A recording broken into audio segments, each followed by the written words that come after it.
Shalom, selamat bertemu kembali dan kita melanjutkan kembali pelajaran dari studi PL2, yaitu yang akan kita bahas secara detail adalah kitab Kejadian.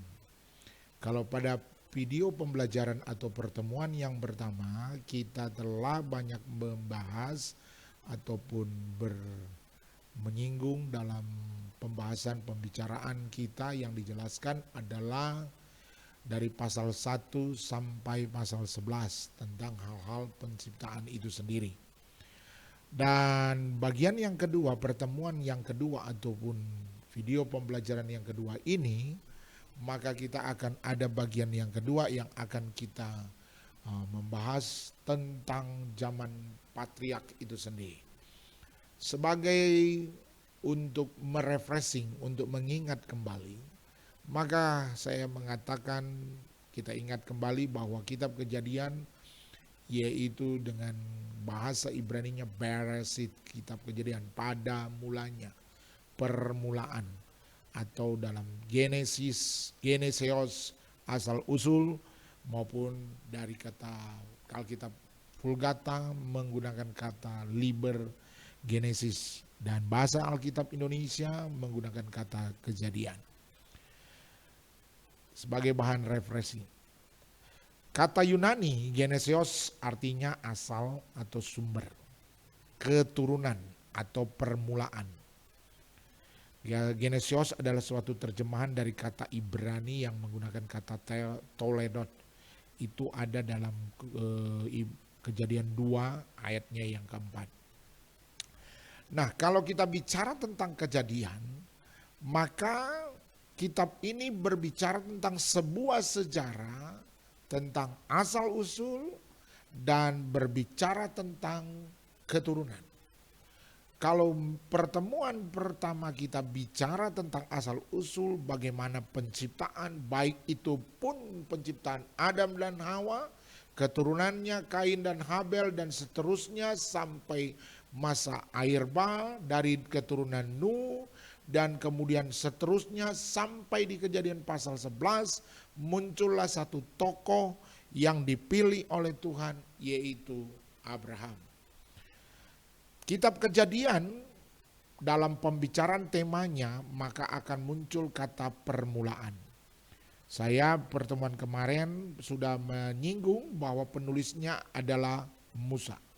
Ini ditegaskan dalam penulisan kitab Perjanjian Baru dari Lukas itu sendiri, menjelaskan penulisnya adalah Musa. Lukas 24 ayat 27 dan ayat 44. Begitu juga Lukas menjelaskan dalam kitab Kisah Para Rasul 28 ayat 23.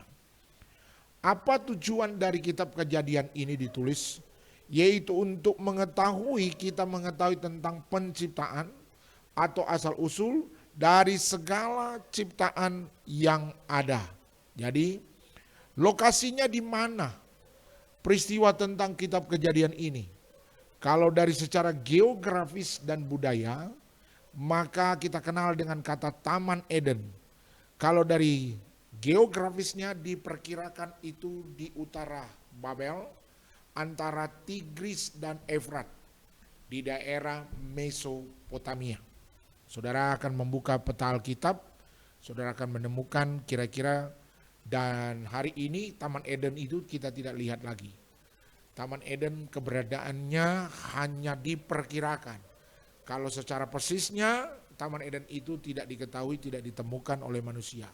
Mungkin itu juga karena ketika manusia diusir dari Taman Eden, maka pintu untuk masuk, akses untuk masuk ke Taman Eden telah ditutup oleh Allah, sehingga manusia sekarang tidak dapat masuk ataupun menemukan Taman Eden. Tema-tema penting dalam kitab Kejadian itu kita sudah membahas tentang penciptaan, itu tema yang pertama. Dan kemudian saya juga sudah menyinggung tentang tema yaitu kejatuhan manusia dalam dosa.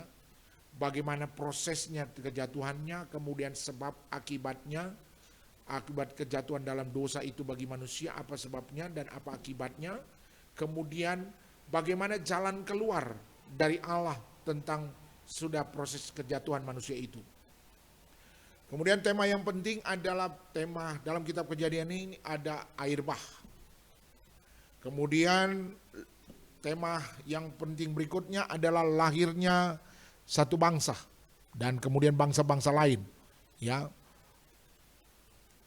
Kemudian tema yang penting juga adalah Menara Babel.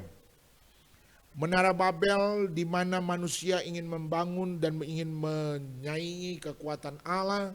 Mereka akhirnya Tuhan cerai-beraikan, dan dari situlah kita kenal dengan perbedaan bahasa-bahasa. Dari Babel itu Allah membuat mengkacaukan komunikasi mereka, yaitu melalui bahasa yang mengalami perbedaan-perbedaan.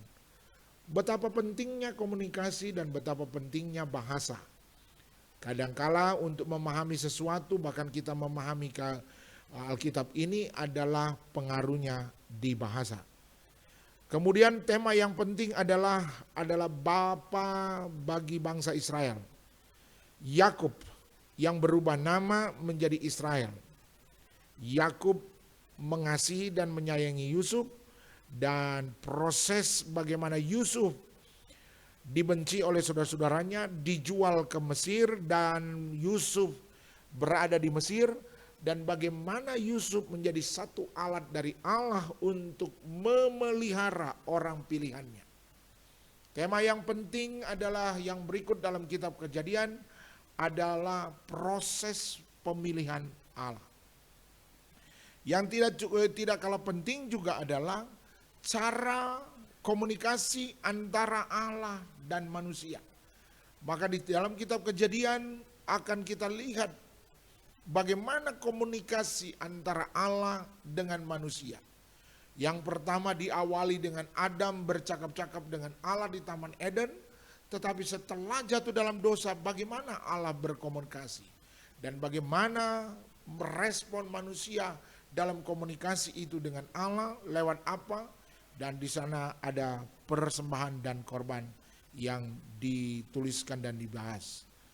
Baik, pembagian kitab saya coba munculkan ini, saudara boleh melihat di PowerPoint, kurang lebih seperti ini, ya. Nah, dari pertemuan ini saya ingin membahas bagian yang kedua.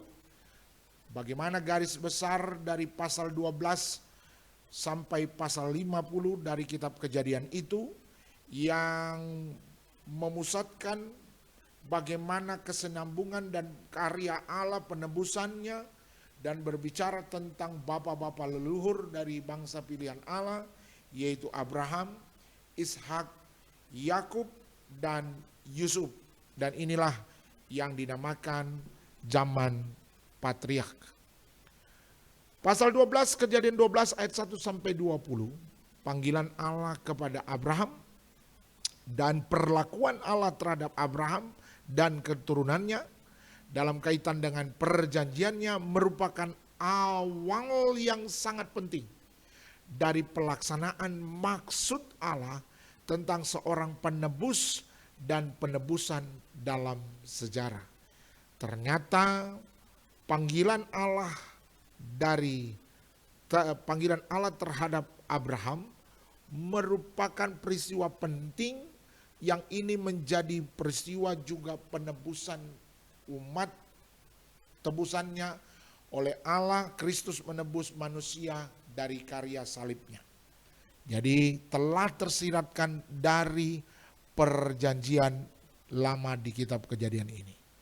Kitab Kejadian ini berakhir dengan kematian Yusuf, dan di situ mulai perbudakan bangsa atau keturunan Yusuf, orang keturunan Abraham, keturunan Yakub yang berada di Mesir, yang tinggal di tanah Goshen, di mana Raja Mesir waktu itu telah Firaun yang sebelumnya telah mati, dan Firaun yang berikut ini tidak mengenal sejarah dan dia telah buta, bahkan tidak ada belas kasih terhadap keturunan Yakub ataupun Yusuf yang pernah berkuasa di Mesir.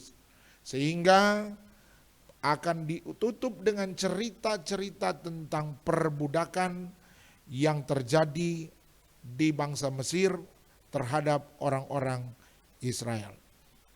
Mari kita lihat, kalau lihat secara garis besar, bagaimana dalam penulisan Alkitab ini, dari kitab Kejadian tentang Abraham, dari Kejadian pasal 12 ayat pertama sampai 9, Abraham dipanggil Allah. Kemudian Kejadian 12 ayat 10 sampai 20, maksud saya ini cerita Abraham dari mengungsi ke Mesir.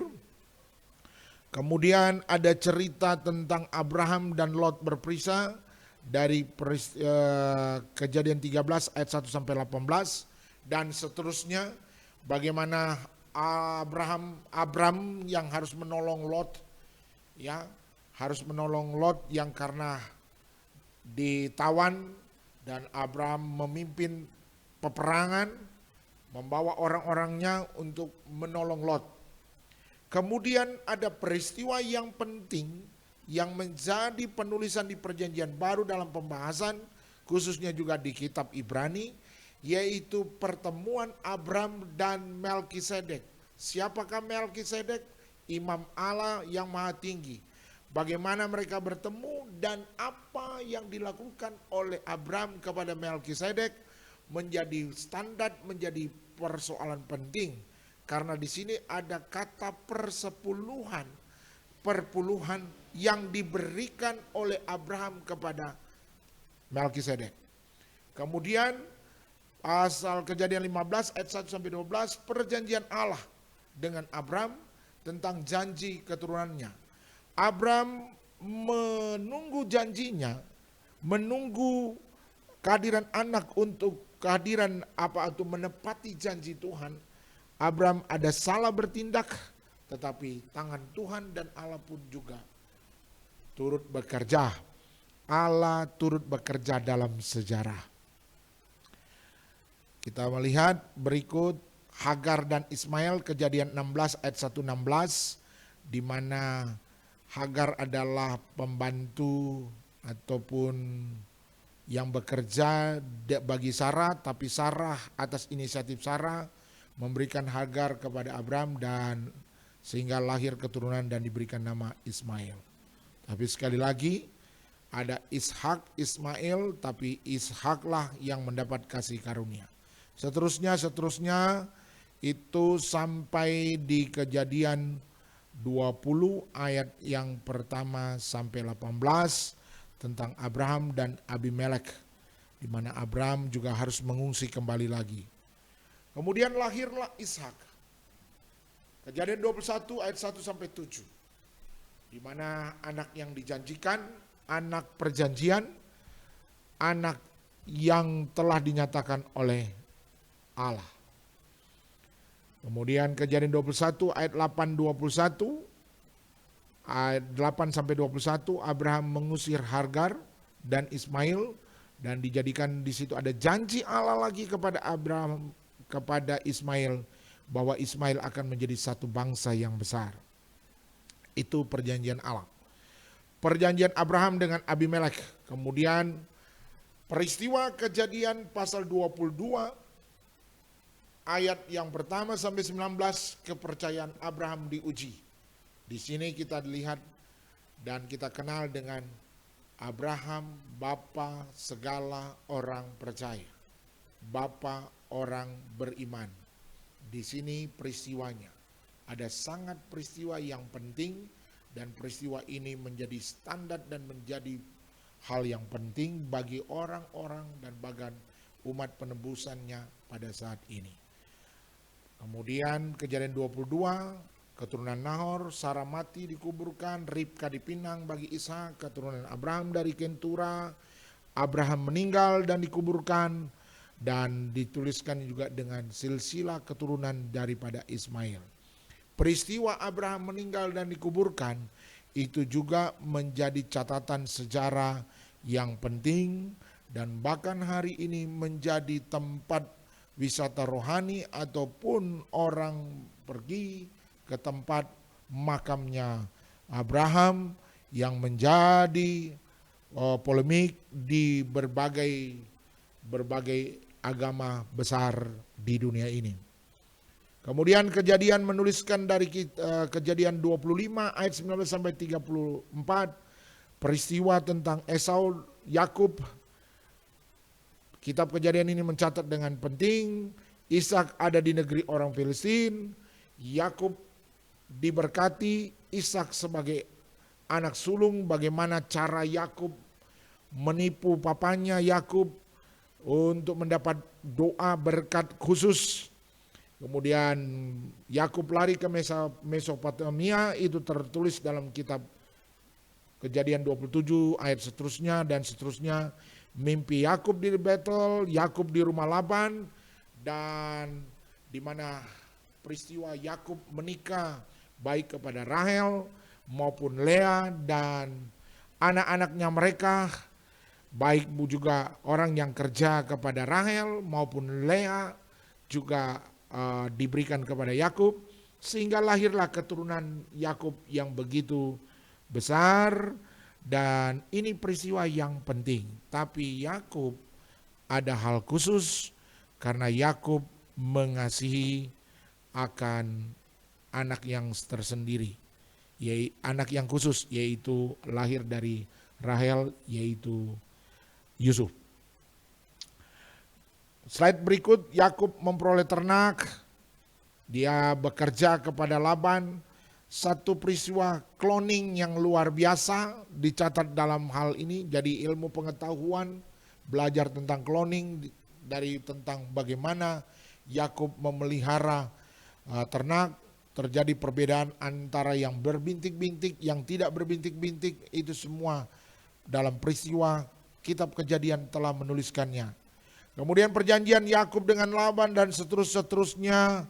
Yakub ada di Betel dan kemudian bagaimana mimpinya, kemudian Yakub bertempur dengan malaikat, kemudian cerita semuanya itu ada dalam kitab Kejadian pasal 32, 3 sampai 35, semuanya ada di situ. Kejadian 36 secara jelas walaupun tidak panjang, hanya satu pasal, tapi menjelaskan keturunan Esau. Keturunan Seir, raja-raja Edom. Di sini dijelaskan. Kemudian masuk pada Kejadian pasal 37, berbicara tentang Yusuf, anak kesayangan daripada Yakub itu sendiri. Yakub, peristiwa Yakub, bagaimana mimpinya, bagaimana saudara-saudaranya memperlakukannya, bagaimana Yakub dijual di tanah Mesir, bagaimana hubungannya dengan Tamar, bagaimana Yusuf ada berada di rumah Potifar, bagaimana soal mimpi juru minuman, juru roti, ada dalam Kejadian 37 sampai pada Kejadian 41.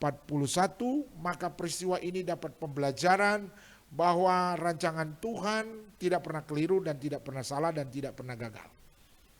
Kalau kita melihat peristiwa yang ada di Mesir bagi Yusuf. Kemudian pasal 41 ayat 37 sampai 57. Yusuf diangkat menjadi penguasa. Cerita ini menjadi menarik kembali. Saudara-saudara, Yusuf harus pergi ke Mesir karena Mesir pada waktu itu sangat-sangat diberkati karena akan ada masa 7 tahun kelaparan. Namun sebelumnya didahului dengan masa panen yang luar biasa dan perlu ada manajemen. Maka itu kalau dalam baca kitab Kejadian ini, maka lengkaplah Yusuf ini seperti kayak kalau menteri dalam zamannya era Presiden Soeharto, dia menteri perdagangan, dia menteri pertanian, dia menteri bulog, apalagi dia menteri yang mengatur, apalagi semua itu.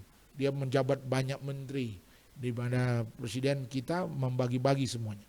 Tapi Yusuf bisa mengatur itu semua. Apa yang membuat Yusuf itu bisa begitu? Karena Tuhan, pilihan Allah tidak pernah salah.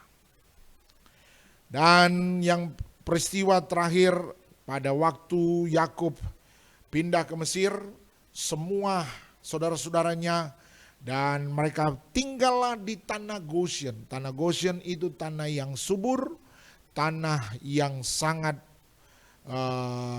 sangat luar biasa sehingga Yusuf memberikan itu kepada papanya dan saudara-saudaranya, dan Yusuf pun pindah ke Yakub maksud saya, Yakub pindah ke Mesir dan Yakub wafat di Mesir. Tapi ada satu hal, yaitu bahwa Yakub berpesan apabila keluar dari Mesir, dia meminta tulang belulangnya untuk tidak ditinggalkan di Mesir, tapi harus dibawa. Nah, dari sini kita belajar, kita melihat ada hal yang tersirat. Saya memasuk di bagian akhir. Kristus terlihat sebagai pencipta. Dari sini kita bilang ada, dari kita kejadian ini, maka ada tersirat bahwa Yesus Kristus terlibat dalam proses penciptaan itu. Kejadian 1 ayat 1, dan itu dipertegas dalam Kolose 1 ayat 16. Bahkan tentang permulaan penciptaan ada tersirat dalam Wahyu 1 ayat 8. Benih perempuan, Kejadian 3 ayat 15, Matius 1 ayat 23, hubungannya. Bahtera keselamatan, Kejadian 6 pasal 6 sampai pasal 8. Ada hubungannya dengan Lukas 2 ayat 30. Ini ada tersirat. Dari sini kita dapat simpulkan, Ishak anak tunggal, Yesus anak tunggal, Yusuf anak yang dikasihi. Bagaimana Kristus juga tersirat dalam berbagai lambang-lambang dalam kitab Kejadian ini. Maka dari sejak awal, maka proses penciptaan inilah bentuk tanggung jawab Tuhan yang luar biasa.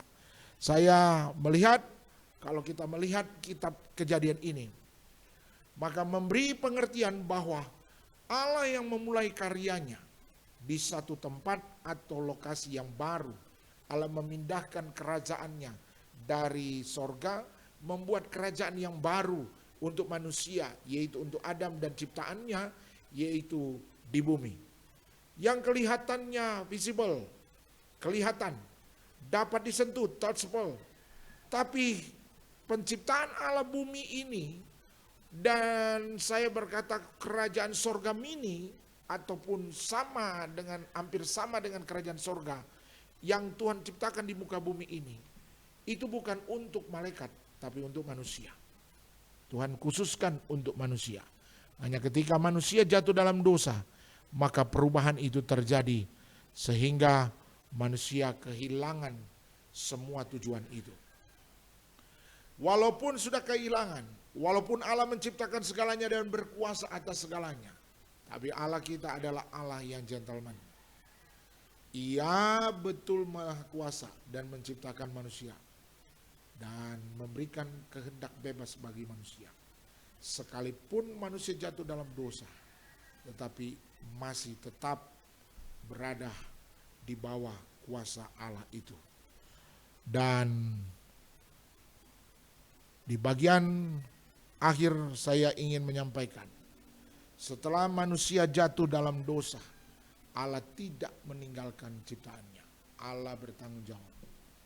Maka Allah memulai satu generasi baru, bangsa yang baru, untuk melaksanakan rencana misi penyelamatan bagi dunia yang berdosa ini. Generasi itu dimulai dari Abraham, kemudian seterusnya, pemilihannya seterusnya. Maka kalau kita melihat garis keturunan, dari Abraham sampai pada garis keturunan Yesus, maka kita akan melihat bahwa ada Tuhan menyertai, Tuhan menjaga, Tuhan memelihara orang-orang pilihannya sampai pada karya penebusannya. Saya percaya juga sampai kesudahan zaman, orang-orang pilihannya ada dalam pilihan Tuhan. Kitab Kejadian adalah kitab yang luar biasa. Dari sini kita mengenal tentang dunia. Dari sini kita mengenal ciptaan. Dari sini kita mengenal semuanya. Kitab Kejadian adalah kitab yang jujur, transparan. Kejatuhan manusia dibukakan, ditulis dengan baik. Keberdosaan manusia ditulis dengan baik. Kekelemahan dan kekurangan apapun ditulis dengan baik, transparan. Jadi berarti kitab Kejadian ini sungguh luar biasa. Dan biarlah semua kita Renungkan dan bahas dan baca kitab Kejadian itu, dalami secara baik, karena ada banyak karya-karyanya yang berkaitan menjadi landasan penting dalam perjanjian baru. Demikian pembelajaran pada pertemuan kedua ini. Semuanya saya berharap mahasiswa untuk mengulang kembali dan merenungkan ataupun coba membaca literatur-literatur untuk mendapatkan sumber-sumber yang lebih lengkap lagi. Tuhan Yesus memberkati bagi kita semua. Amin.